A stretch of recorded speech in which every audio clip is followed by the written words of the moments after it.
Hi, I'm not Bob Gimlin. So, for those of you who might not know me, I've been in the Bigfoot world and in the periphery of it for about 20 years now. So, I know what these people believe and why they believe it.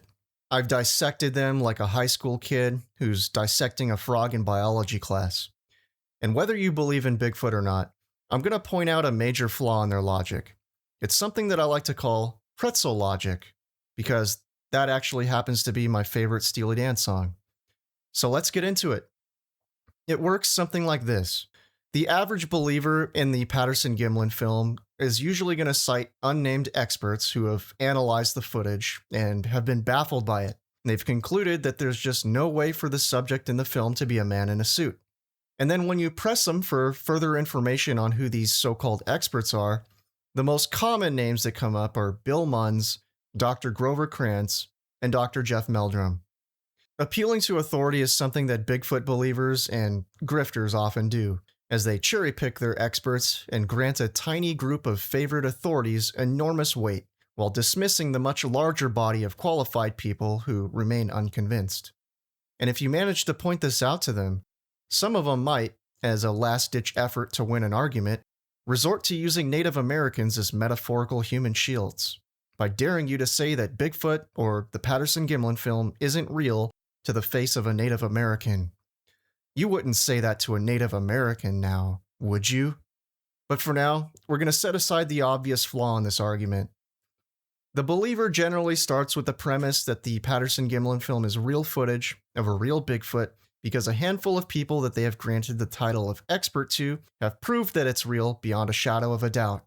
And it doesn't matter who these experts are, whether it's a Hollywood costume designer who hasn't worked in the field since the 1980s, an anthropologist who holds a wildly different opinion than those of his peers, or some random YouTuber who overlays crudely drawn two-dimensional lines to infer three-dimensional anatomical proportions.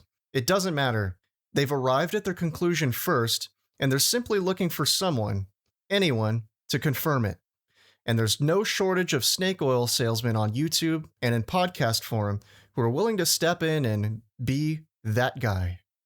But earlier this year, cracks in the foundation of their belief in the Patterson-Gimlin film began to show once news of the documentary film Capturing Bigfoot allegedly uncovered a long-lost reel of rehearsal footage of the film, along with testimony from Roger Patterson's son Clint, who says he wanted to come forward about the hoax years ago, but became estranged from his mother, Patricia, after she objected to that because the film was her nest egg. The small handful of people who came forward to talk about the documentary film after attending its premiere at South by Southwest felt that it proved beyond a reasonable doubt that Roger Patterson and Bob Gimlin hoaxed the footage, with Bob Gimlin continuing to go along with the same story for decades, while also accepting invitations to participate in documentaries and attend Bigfoot conferences.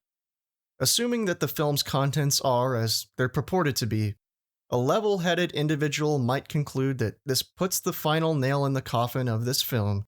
We can all go home and stop arguing about it. But to the believer, all hope is not yet lost. Here is where the pretzel logic comes in. So as I said before, since the Patterson-Gimlin film was already proven by experts, in air quotes, to be genuine, that means that all the footage which came after it, which resembled the Patty subject, must also be real, or at the very least, credible.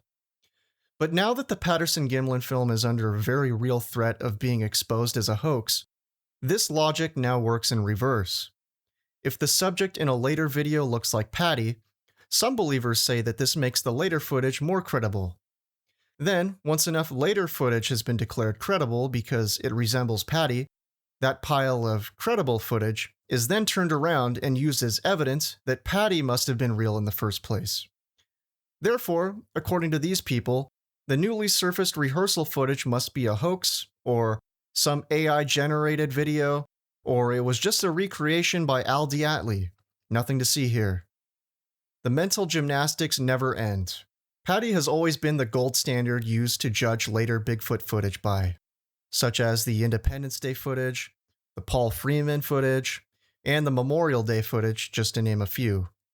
For years, those clips were considered highly credible because they resembled the subject in the Patterson-Gimlin film.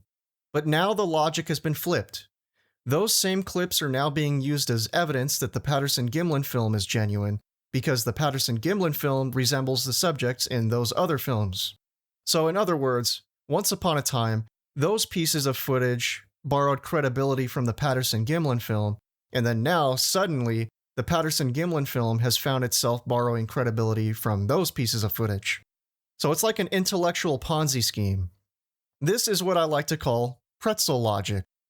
I call it pretzel logic because to call it a closed-loop human centipede would be considered vulgar, and I am nothing if not a decent person who is just trying to make it on YouTube, so you're never gonna hear me call it that. The idea of Patty setting the benchmark for what Sasquatch is supposed to look like and therefore set the bar for what other hoaxers were supposed to mimic doesn't appear to be something that crosses their minds. On one end of the pretzel, Patty's real because it resembles all of the other footage of Bigfoot which came after it. And on the other end of the pretzel, all of the other footage of Bigfoot is real because it resembles Patty. I'm sure that I don't need to explain the ridiculousness of this argument, but I'm gonna try anyway. Because Patty was such a widely distributed, publicly available piece of film footage, this means that the sources of later alleged Bigfoot footage almost certainly had access to the Patterson-Gimlin film. The thought that aspiring hoaxers weren't watching this film and taking notes is just downright absurd.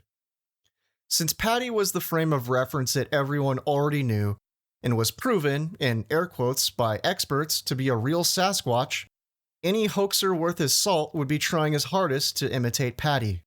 And good luck finding anyone who's never seen a still frame of frame 352, especially in North America. You'd have better luck finding someone who's never seen a picture of the Mona Lisa.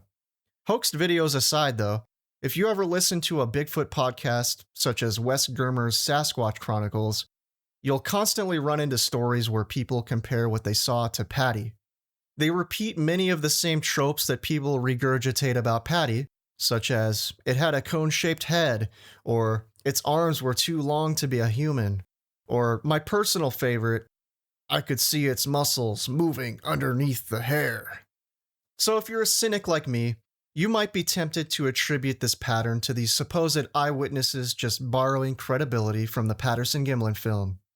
And now, you've got some believers who use the fact that there are thousands of eyewitnesses who have described seeing a Patty-like creature to lend credibility back to the Patterson-Gimlin film. It's become a vicious feedback loop that just never ends. So once Capturing Bigfoot comes out in October, I'm interested to see the reactions from believers and what kind of mental gymnastics they're all going to come up with to try and keep it alive. They're already calling it everything from AI to a recreation to just a cash grab from Roger's son and widow Patricia, which is one of the worst takes I've heard so far, considering that Patricia was still making money every year in royalties off the film. Why would they want to slaughter their cash cow? The argument makes no sense, but neither does their pretzel logic. So don't let these Bigfoot grifters make a monkey out of you. Anyway, thanks for watching.